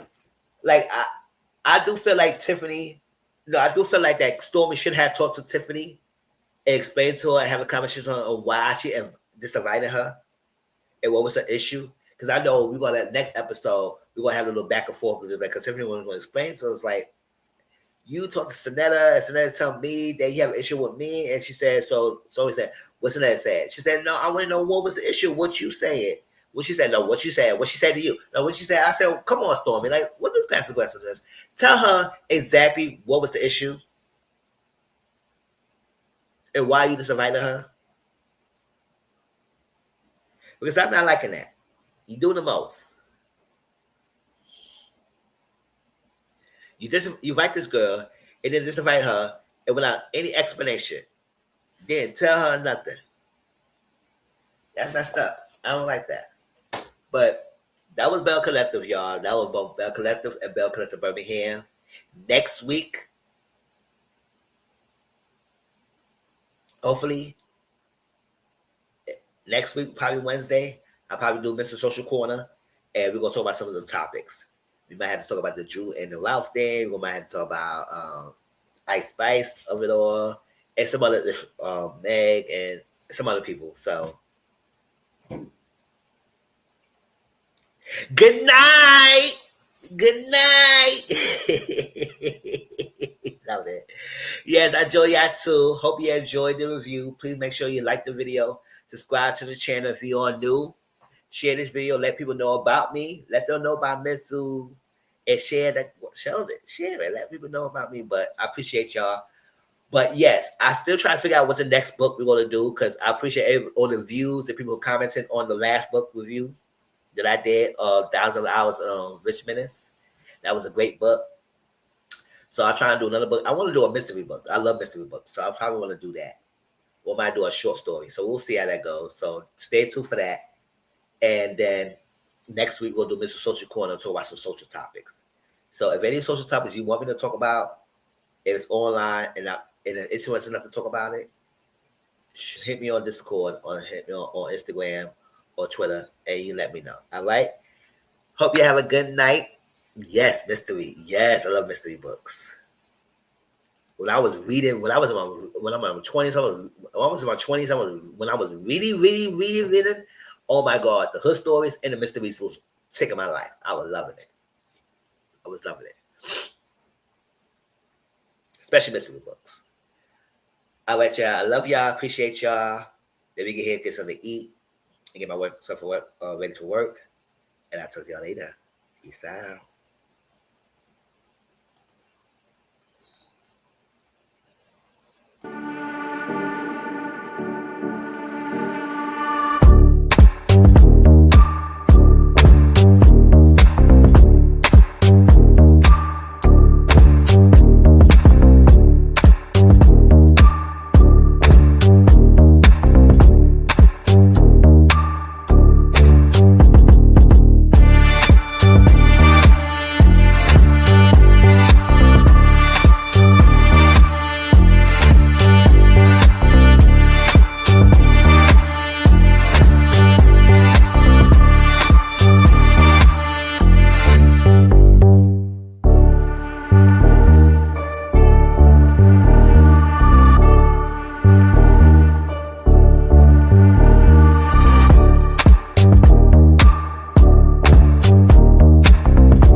All right. Have a good night.